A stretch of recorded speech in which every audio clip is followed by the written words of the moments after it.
Hi everybody, welcome to this video about crude oil. This video is designed for the GCSE Combined Science and for the GCSE Separate Science Chemistry specification.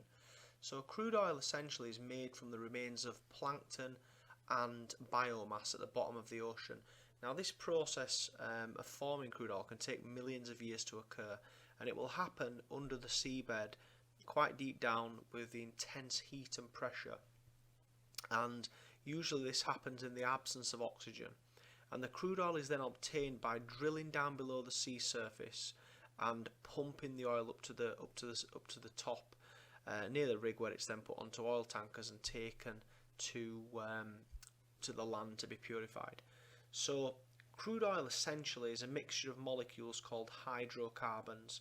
Now hydrocarbons are molecules which contain carbon and hydrogen only. If you want more details about the hydrocarbons, specifically the alkanes and the alkenes, there's a separate video where I cover all of that content, but I'm not going to go into that now. Just check that video if you want to have a look or a review of those things.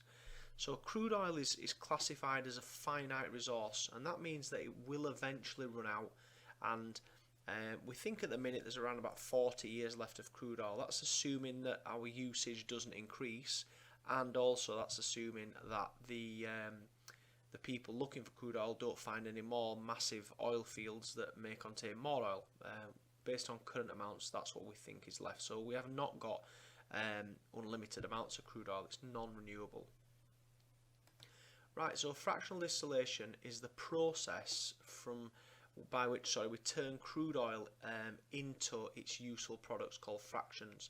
Now, just to clarify, fractions are fractions are mixtures of hydrocarbon molecules with similar boiling points.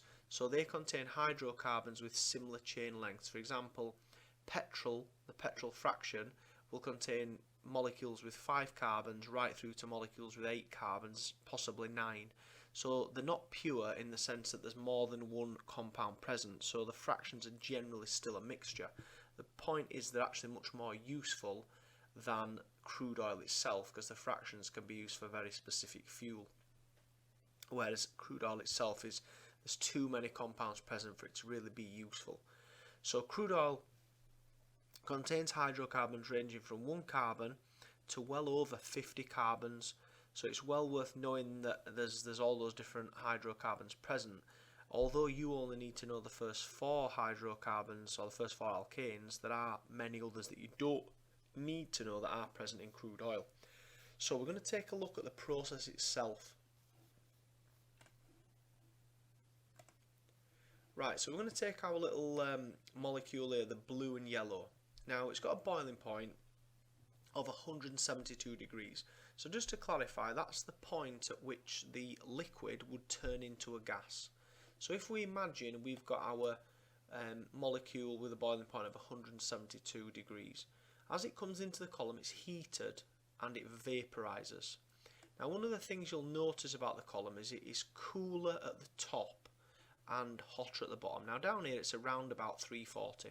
So at this point here, my little molecule is going to be a gas because we've exceeded its boiling point. So what it will do, it will move up the column, and as it moves up, the column gets cooler. So at this point here, the temperature is around about 270. Now, 270 is still bigger than 172, so my molecule will still be a gas. So it'll carry on up through the bubble cap to the next level, where the temperature is now 170 degrees. Now, because 170 degrees is lower than the boiling point, what will happen is my molecule will then condense, and it will flow out of the column at this point here and be collected as a fraction.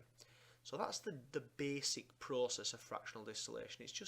It's quite just slightly more complicated distillation with more going on. But essentially it relies on boiling point of molecules, and you evaporate them, or vaporize them should I say, and they move up the column until it gets cool enough for them to condense. Right, so here are some of the key sort of words, phrases that you need to use if you're going to describe the process of fractional distillation, and hopefully get yourself some marks for doing so. So the first thing you need to say is that crude oil is heated. Then you need to say that it evaporates, and that's quite important. The word heated, the word evaporates. and this is all happening as it's passed into the column. The column is hotter at the bottom and cooler at the top. It has what we call a negative temperature gradient, which is a bit unusual because we would expect heat to rise, and in this case the column is manipulated so it's cooler at the top. What happens then is the smaller molecules will have lower boiling points and they will condense at the top of the column. The larger molecules will condense at the bottom. It is worth mentioning that some molecules, i.e. the refinery gases, they don't actually condense at all. They actually leave the column at the top as a gas. So they are the only substance in the column that doesn't actually condense. Right, so you may well be asked for a few uses of the different fractions. Now bear in mind, these are sort of things that you just need to have maybe one use for each fraction. But I would treat this with caution because they very rarely ask you for, other than petrol and diesel, they very rarely ask this. So just be aware of it, but don't go overboard if you haven't learned the rest of the video. So refinery gases are used as fuels in kind of camping.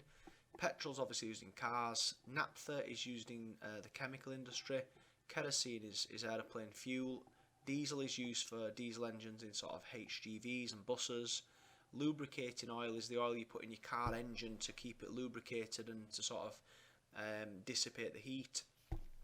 Fuel oil is used in ships, and of course residue, otherwise known as bitumen, is used for road surfacing and flat roofing.